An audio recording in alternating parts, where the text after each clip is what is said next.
All right, guys, let's check out a Laco that is not a Flieger, right? So this is the Chemnitz 38. It says the Laco 15 automatic movement, which is basically the Miyota 9015 has the date automatic. You can wind it and all that good stuff. Retail price of $540 on this.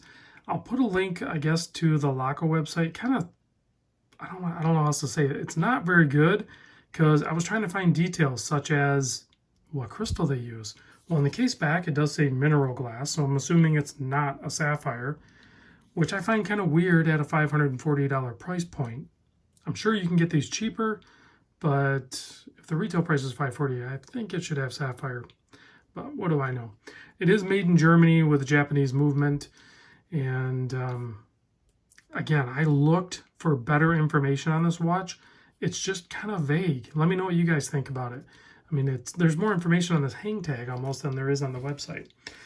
38 millimeter watch case here, 45.85 millimeter lug to lug, and you can see a nice slight turn down to them, but brushing on the side, and then kind of a satin finish up top.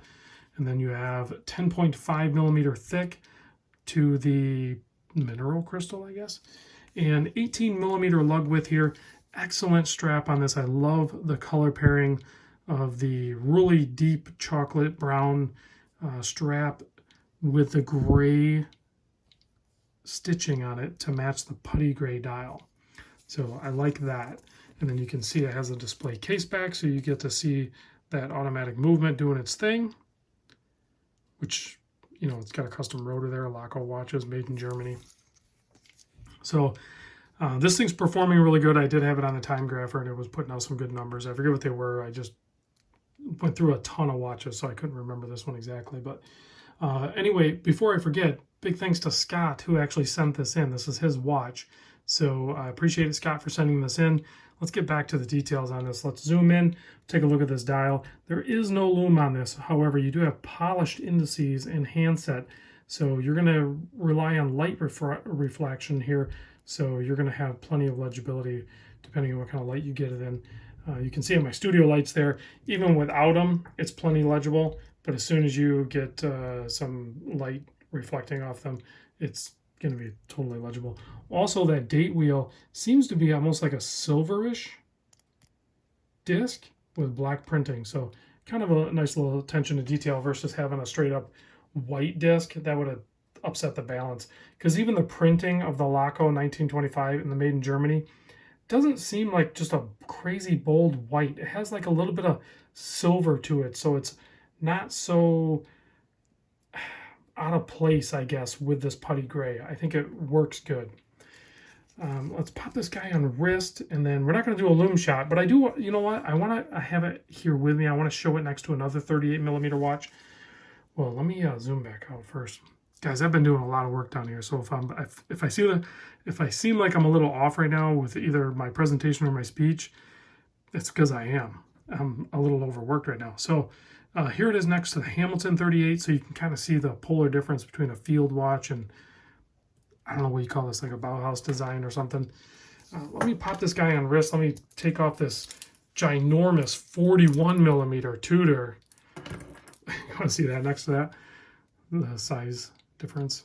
I mean, the dial size is almost the same, except for you have way more case around the Tudor versus the Laco. There's just not a ton of case material there for the dial presentation. It's nice, lightweight. I mean, this is a totally different style of watch, and it wears great on my 7 1/4. I mean, some of these, like the Hamilton and then this guy, like it borderline has me thinking maybe I want a 38 millimeter watch. I've been so gravitating towards like the larger 41 to 43 that there are some really nice 38s out there, and that's a whole topic that we could probably discuss regarding, you know, some people, including myself, you know, I say like I like the 42 by 50 watch. Well, you can't just broad stroke that, because there are some 38s out there with a longer lug to lug. They're going to wear really good. And then there's some maybe like 44, even 45 with a shorter lug to lug, such as like a Tuna or something, that is going to wear, it's still going to look big on wrist, but it's going to wear small on wrist. So don't lock in to, I know this is a side rant, but don't lock into, you know, exact sizes on a watch. I've seen a lot of discussion on that. Just because you don't like 38 millimeter watches, you like larger watches, there are some 38s that might appeal to you, I guess is what I'm saying. Don't dismiss a watch just because of its dimensions. Do a little bit of research on it first, because they wear different. So anyway, guys, that is it on this guy. Like I said, I'll put a link to the Laco website. I'll put a link to Arizona Fine Time. I think they're an authorized dealer, and maybe somebody over there will watch my video and say, hey, Random Rob gave us a plug. Let's hit them up, and maybe we'll send them some cool watches to video. So anyway, plug myself. All right, guys, I'll see you on the next video.